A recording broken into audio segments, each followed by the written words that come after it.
I'm going to give you 10 steps on how to sell out your charity event every time. Now, I always get asked, how do you sell out your charity events? How do you get people to come? How do you get them to donate big money? Now, I've been raising money for charity probably for 6 or 7 years now, and we put on 2 or 3 big events a year. And every time I put those events on, we always have great acts, we always have a full house, and we always raise loads of money. So people come to me and they say, how do I do that too? And I have a system, and I'm going to give it to you today. And it's not complicated, but it is essential that you have a completely different mindset to what you probably would expect to do when it comes to raising money for charity. So follow me with this. Number one, the key thing to appreciate is this is a business. Right? You need to think of this as a business and not as a charity. I think when it comes to charity events or when it comes to any kind of raising money for charity, people like to default to the fact that, oh, it's charity. People will just do this for me. Oh, it's charity. People will just do that for me. And look, there'll always be someone who'll be soft and will be generous because it's charity. But ultimately, a charity is a business and they are in the business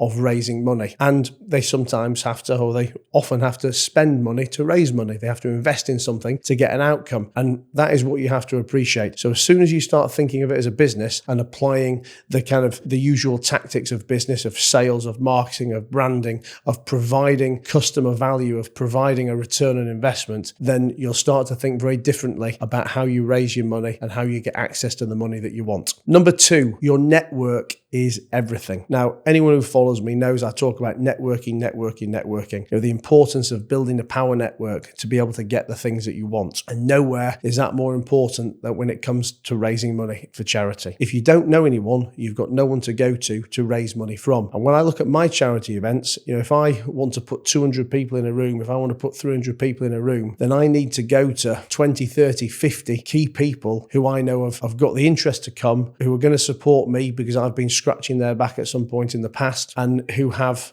the money to come and the interest to come. And I can only do that because I've been cultivating them in my network. If I didn't know anybody and if I didn't know the right people, I wouldn't be able to get them in. So if you're looking to start and do a big charity event tomorrow and you have a zero network, then you're going to be struggling. What you need to be doing is ensuring that you're building your network always. And, you know, you may not be ready to put a charity event on now, or it may be a small one now and a big one you're looking to do in the future, but you need to be building your network around you all the time because you're going to need it in the long term. Number 3, it's important to understand there's no magic tax advantages when it comes to charity. Now, different countries, you know, depending on where you're watching this, will all have their own little tweaks of what kind of deductions businesses get or individuals get when they make a donation to charity. But whatever those deductions are, the reality still is people are putting their hand in the pocket and parting with money. Now, you know, I always hear these ludicrous things like, oh, you know, it's really easy to get them to make a charitable donation because,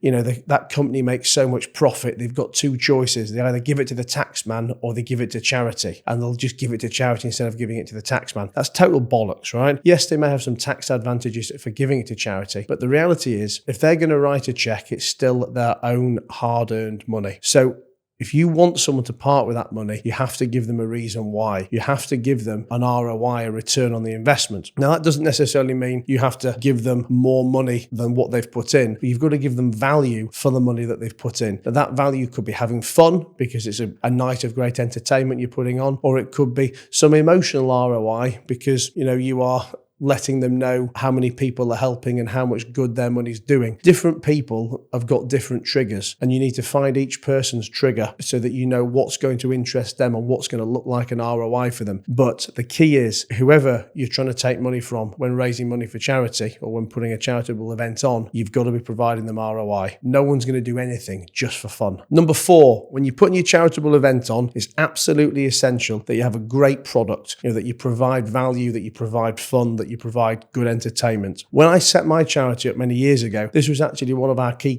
criteria. We said that we're going to have 3 events a year and we're going to put on these great fun events that people are going to naturally want to come to. Now, I always knew that in the early days, I'd be having to lean on my network to bring people in. But I always find the problem with charitable events that I get dragged to back in the UK is they're always crap, right? It's a boring event in a boring venue with poor dinner, usually a crappy auction. And the only reason I've gone, or the only reason most of the audience have gone, is because, the person who's putting the event on leaned on us and we've gone to do them a favor. And that's fine. You can call on favors in the early days, and you can call on favors once, maybe twice, but unless you ultimately give the people something that they want to go to, you can only call on those favors so many times. So for me, it was essential that yes, I was going to lean on my network. Yes, I was going to call on favors to get people to come in the first place, but I was going to make sure I put a night on that when those people walked in the room, or when they walked home at the end of the night, they were going, you know what, we had a great night tonight. I can't wait to go again next year. Yes, I did Matt a favor by coming tonight, but I actually really enjoyed it. I've got good value. I've bought a great product. I've had great fun, and I've got some ROI. So that is really, really absolutely essential. So when you're planning a night, make sure it's going to be a great night. Make sure it's going to be fun, because there's so much competition for fun nights out there. And again, what did I say in the rule number 1? Remember, this is a business, not a charity. It's very easy to think, oh, well,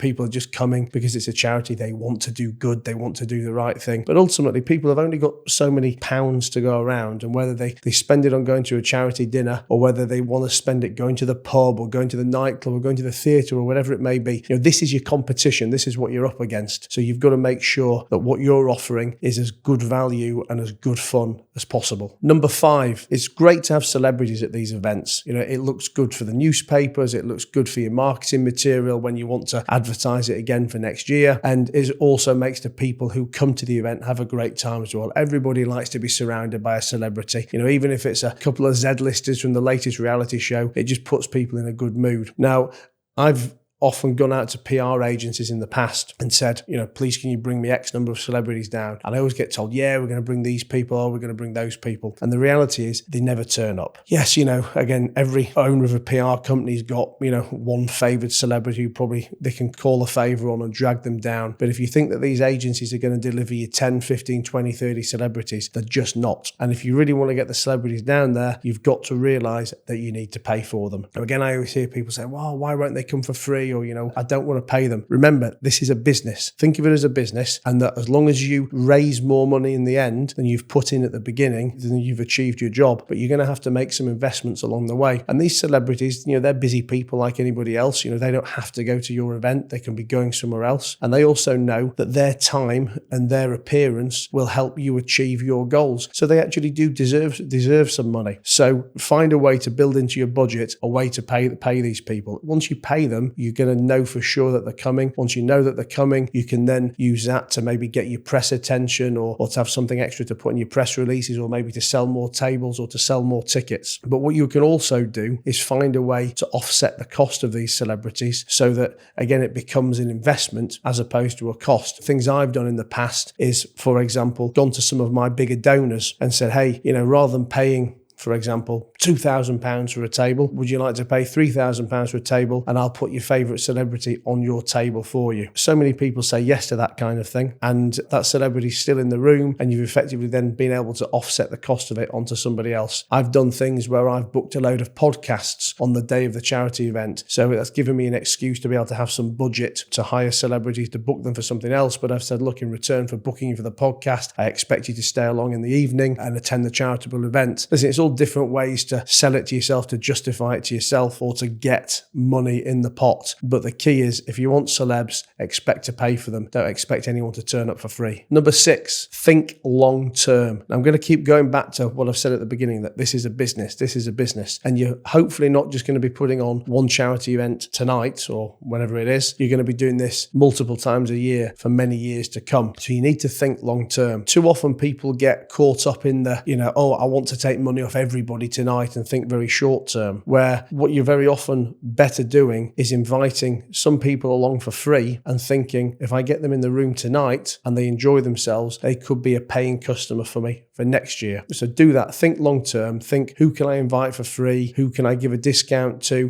Who is going to benefit me in the long term if I'm going to have a long-term commitment to this charitable fundraising? Number 7, don't get caught up in the ticket price. Now, I don't know what kind of particular events each of you watching this is putting on. I used to do quite high-end events. We'd have big celebrity singers, we'd have gala dinners, etc. And the ticket prices were usually high. But sometimes when you're working out your budget, you think, oh well, it's cost me this to put the event on, and I therefore need to sell the tables for this price to be able to make money on what it's cost to put it on. Now, there's more than one way to skin a cat, and what's most important is to get the people in the room in the first place, so you've got that captive audience, so that you can start to show them your moving cases, your emotionally charged cases that you want to raise money for, and then get money off them in different ways. So just remember, there's more than one way to skin a cat. Don't worry if you might think, for example, you need £100 a ticket, but people are only wanting to pay £55, £60, £70 a ticket. Get the people through the door, and when you've got them through the door, there's so many other ways to then take money off them. The hardest sell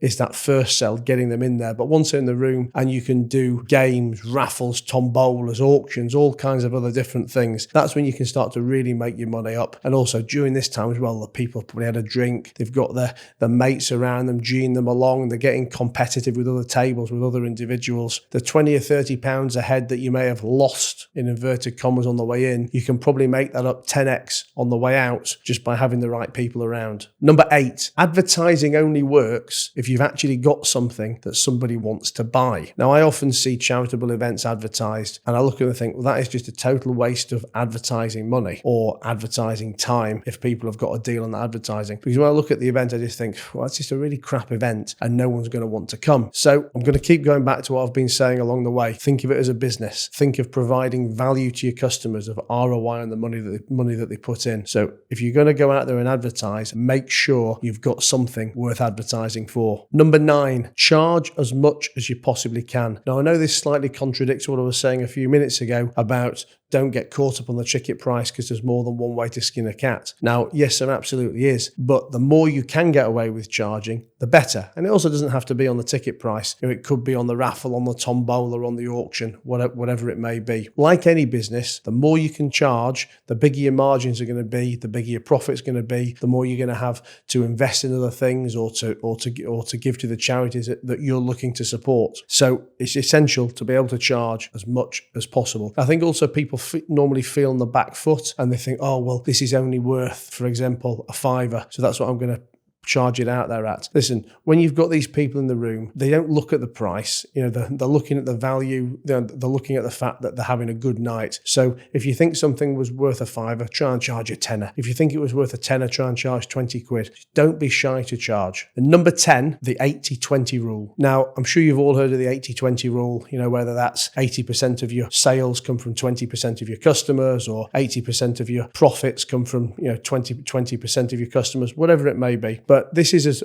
relevant in charity events as it is in anything else. And you'll normally find that on any big night and any charitable event, most of your money comes from 2 or 3 big donors. Now, they may be the same ones time and time again. They may differ from night to night, but there'll always be 2 or 3 key people who generate most of your money for you. And what you need to do is, first of all, try and identify those people in advance so that you can make sure that you've definitely got them in on the night. If you didn't know them in advance and you see them starting to perform on the night, then you need to start to bond with them so you can nurture them as the night goes on. And when you've found them on that night, make sure that you build relationships with them to keep them going forward for event after event after event. All these big charities, they have whole departments who are just there just to look after, find and nurture relationships with super high net worth individuals. You're going to get a lot more money from 2 or 3 key high net worths than you're going to get from 200 or 300 little people along the way. You need the 200 or 300 people because it's all money, it all adds up and they pad the event out. But your real money is going to come from 2 or 3 key donors. So just like in business, think of them as your key customers or your key investors who need time, love and attention spent so that you can nurture them and make sure that they pay dividends event after event after event. So there you have it, 10 steps to sell out and make money from a charity event every single time. I promise you these 10 steps are the 10 steps that I've employed time and time and time again when it comes to putting on my events. And if you do it, you'll have the same success that I do too. But the big key is don't think of it as a charity, think of it as a business. It's just that the profits you make from your business, you're going to be giving